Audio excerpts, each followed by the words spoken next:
विमाता मुंशी प्रेमचंद की कहानी। स्त्री की मृत्यु के 3 ही मास बाद पुनर्विवाह करना मृत आत्मा के साथ ऐसा अन्याय और उसकी आत्मा पर ऐसा आघात है जो कदापि क्षम्य नहीं हो सकता। मैं यह कहूँगा कि उस स्वर्गवासिनी की मुझसे अंतिम प्रेरणा थी, और न मेरा शायद यह कथन ही मान्य समझा जाए कि हमारे छोटे बालक के लिए माँ की उपस्थिति परमावश्यक थी। परंतु इस विषय में मेरी आत्मा निर्मल है, और मैं आशा करता हूँ कि स्वर्गलोक में मेरे इस कार्य की निर्दयी आलोचना न की जाएगी। सारांश यह है कि मैंने विवाह किया, और यद्यपि एक नवविवाहिता वधू को मातृत्व उपदेश बेसुरा राग था, पर मैंने पहले ही दिन अम्बा से कह दिया कि मैंने तुमसे केवल इस अभिप्राय से विवाह किया है कि तुम मेरे भोले बालक की माँ बनो और उसके हृदय से उसकी माँ की मृत्यु का शोक भुला दो। 2 मास व्यतीत हो गए। मैं संध्या समय मुन्नू को साथ लेकर वायु सेवन को जाया करता था। लौटते समय कतिपय मित्रों से भेंट भी कर लिया करता था। उन संगतों में मुन्नू श्यामा की भांति चहकता। वास्तव में इन संगतों से मेरा अभिप्राय मनोविनोद नहीं, केवल मुन्नू के असाधारण बुद्धि चमत्कार को प्रदर्शित करना था। मेरे मित्रगण जब मुन्नू को प्यार करते और उसकी विलक्षण बुद्धि की सराहना करते तो मेरा हृदय बांसों उछलने लगता था। एक दिन मैं मुन्नू के साथ बाबू ज्वाला सिंह के घर बैठा हुआ था। ये मेरे परम मित्र थे। मुझमें और उनमें कुछ भेदभाव न था। इसका अर्थ यह नहीं है कि हम अपनी क्षुद्रताएं, अपने पारिवारिक कलह और अपनी आर्थिक कठिनाइयां बयान किया करते थे। नहीं, हम इन मुलाकातों में भी अपनी प्रतिष्ठा की रक्षा करते थे, और अपनी दुर्वस्था का जिक्र कभी हमारी जबान पर न आता था। अपनी कालिमाओं को सदैव छिपाते थे। एकता में भी भेद था और घनिष्ठता में भी अंतर। अचानक बाबू ज्वाला सिंह ने मुन्नू से पूछा, क्यों, तुम्हारी अम्मा तुम्हें खूब प्यार करती हैं ना? मैंने मुस्कुराकर मुन्नू की ओर देखा। उसके उत्तर के विषय में मुझे कोई संदेह न था। मैं भली भांति जानता था कि अम्मा उसे बहुत प्यार करती हैं, परंतु मेरे आश्चर्य का ठिकाना न रहा जब मुन्नू ने इस प्रश्न का उत्तर मुख से न देकर नेत्रों से दिया। उसके नेत्रों से आंसू की बूंदें टपकने लगी। मैं लज्जा से गड़ गया। इस अश्रु जल ने अम्बा के उस सुंदर चित्र को नष्ट भ्रष्ट कर दिया जो गत 2 मास से मैंने हृदय में अंकित कर रखा था। ज्वाला सिंह ने कुछ संशय की दृष्टि से देखा और पुनः मुन्नू से पूछा, क्यों रोते हो बेटा? मुन्नू बोला, रोता नहीं हूँ, आंखों में धुआं लग गया था। ज्वाला सिंह का विमाता की ममता पर संदेह करना स्वाभाविक बात थी, परंतु वास्तव में मुझे भी संदेह हो गया। अम्बा सहृदयता और स्नेह की वह देवी नहीं है जिसकी सराहना करते मेरी जिह्वा न थकती थी। वहाँ से उठा तो मेरा हृदय भरा हुआ था और लज्जा से माथा न उठता था। मैं घर की ओर चला तो मन में विचार करने लगा कि किस प्रकार अपने क्रोध को प्रकट करूं। क्यों ना मुंह ढाँक कर सो रहूं। अम्बा जब पूछे तो कठोरता से कह दूं कि सिर में पीड़ा है, मुझे तंग मत करो। भोजन के लिए उठाए तो झिड़क कर उत्तर दूं। अम्बा अवश्य समझ जाएगी कि कोई बात मेरी इच्छा के प्रतिकूल हुई है। मेरे पाँव पकड़ने लगेगी। उस समय अपनी व्यंग्यपूर्ण बातों से उसका हृदय बेद डालूंगा। ऐसा रुलाऊंगा कि वह भी याद करे। पुनः विचार आया कि उसका हंसमुख चेहरा देखकर मैं अपने हृदय को वश में रख सकूंगा या नहीं। उसकी एक प्रेमपूर्ण दृष्टि, एक मीठी बात, एक रसीली चुटकी मेरी शिला तुल्य रुष्टता के टुकड़े टुकड़े कर सकती है। परंतु हृदय की इस निर्बलता पर मेरा मन झुंझला उठा। यह मेरी क्या दशा है? क्यों इतनी जल्दी मेरे चित्त की काया पलट गई? मुझे पूर्ण विश्वास था कि मैं इन मृदुल वाक्यों की आंधी और ललित कटाक्षों के बहाव में भी अचल रह सकता हूँ, और कहाँ अब यह दशा हो गई कि मुझमें साधारण झोंके को भी सहन करने की सामर्थ्य नहीं। इन विचारों से हृदय में कुछ दृढ़ता आई।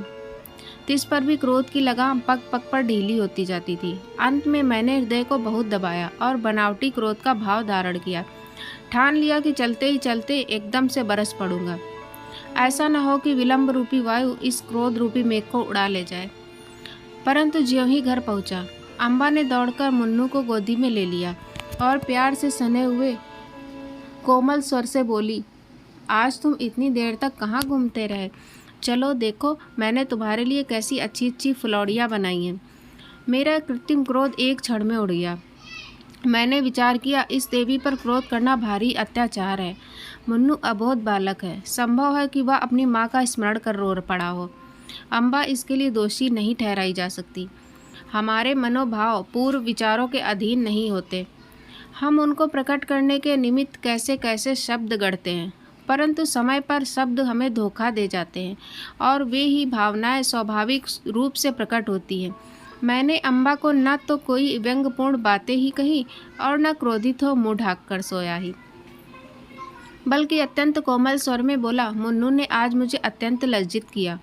खजांची साहब ने पूछा, तुम्हारी नई अम्मा तुम्हें प्यार करती हैं या नहीं? तो ये रोने लगा। मैं लज्जा से गड़ गया। मुझे तो स्वप्न में भी यह विचार नहीं हो सकता कि तुमने इसे कुछ कहा होगा, परंतु अनाथ बच्चों का हृदय उस चित्र की भांति होता है जिस पर एक बहुत ही साधारण पर्दा पड़ा हुआ हो। पवन का साधारण झोंका भी उसे हटा देता है। ये बातें कितनी कोमल थी। तिस बार भी अम्बा का विकसित मुखमंडल कुछ मुरझा गया। वह सजल नेत्र होकर बोली, इस बात का विचार तो मैंने यथासाध्य पहले ही दिन से रखा है, परंतु यह असंभव है कि मैं मुन्नू के हृदय से माँ का शोक मिटा दूं।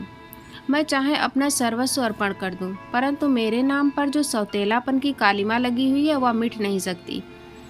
मुझे भय था कि इस वार्तालाप का परिणाम कहीं विपरीत न हो, परंतु दूसरे दिन मुझे अम्बा के व्यवहार में बहुत अंतर दिखाई देने लगा। मैं उसे प्रातः सायंकाल पर्यंत मुन्नू की ही सेवा में लगी हुई देखता, यहाँ तक कि उस धुन में उसे मेरी भी चिंता न रहती थी, परंतु मैं ऐसा त्यागी न था कि अपने आराम को मुन्नू पर अर्पण कर देता। कभी कभी मुझे अम्बा की यह अश्रद्धा न भाती, परंतु मैं कभी भूलकर भी इसकी चर्चा न करता। एक दिन मैं अनियमित रूप से दफ्तर से कुछ पहले ही आ गया। क्या देखता हूँ कि मुन्नू द्वार पर भीतर की ओर मुख किए खड़ा है। मुझे इस समय आंख मिचौली खेलने की सूझी। मैंने दबे पांव पीछे से जाकर उसके नेत्र मूंद लिए, पर शोक, उसके दोनों गाल अश्रुपूरित थे।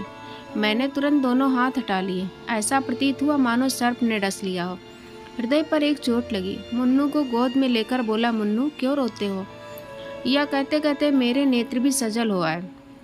मुन्नू आंसू पीकर बोला, जी नहीं, रोता नहीं हूँ। मैंने उसे हृदय से लगा लिया और कहा, अम्मा ने कुछ कहा तो नहीं?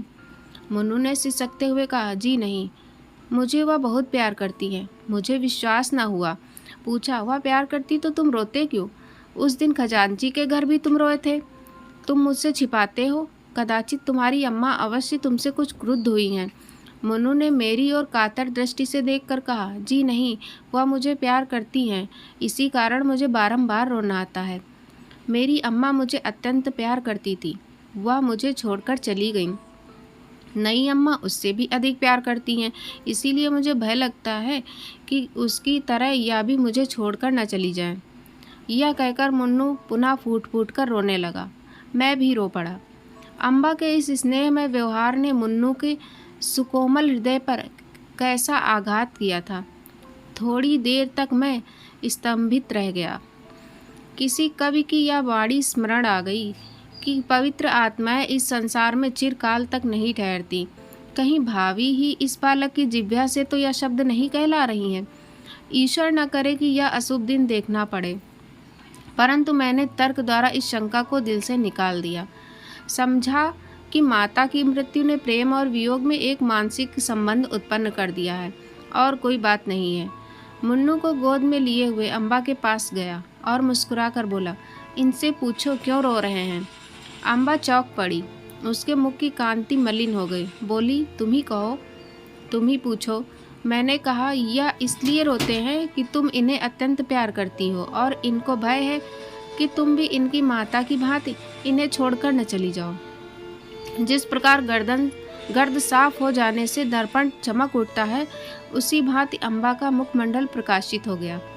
उसने मुन्नू को मेरी गोद से छीन लिया और कदाचित यह प्रथम अवसर था कि उसने ममतापूर्ण स्नेह से मुन्नू के पांव का चुंबन किया। शोक, महाशोक। मैं क्या जानता था कि मुन्नू की अशुभ कल्पना इतनी शीघ्र पूर्ण हो जाएगी। कदाचित उसकी बाल दृष्टि ने होनहार को देख लिया था। कदाचित उसके बाल श्रवण मृत्यु दूतों के विकराल शब्दों से परिचित थे। 6 मास भी व्यतीत न होने पाए थे कि अम्बा बीमार पड़ी। और इन्फ्लुएंजा ने देखते देखते उसे हमारे हाथों से छीन लिया। पुनः वह उपवन मरुतुल्य हो गया। पुनः वह बसा हुआ घर उजड़ गया। अम्बा ने अपने को मुन्नू पर अर्पण कर दिया था। हाँ, उसने पुत्र स्नेह का आदर्श रूप दिखा दिया।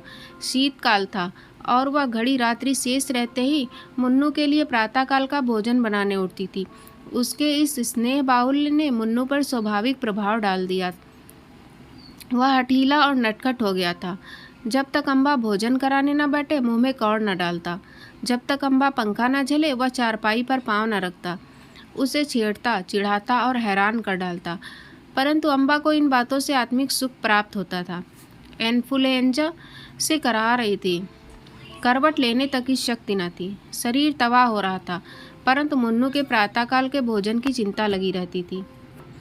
हाय, वह निस्वार्थ मातृ स्नेह अब स्वप्न हो गया। उस स्वप्न के स्मरण से अब भी हृदय गदगद हो जाता है। अम्बा के साथ मुन्नू का चुलबुलापन तथा बाल क्रीड़ा विदा हो गई। अब वह शोक और नैराश्य की जीवित मूर्ति है। वह अब भी नहीं रोता। ऐसा पदार्थ खोकर अब उसे कोई खटका, कोई भय न रहा। आशा करती हूँ दोस्तों कहानी पसंद आई होगी। कृपया चैनल को सब्सक्राइब करना ना भूलें। जय हिंद दोस्तों।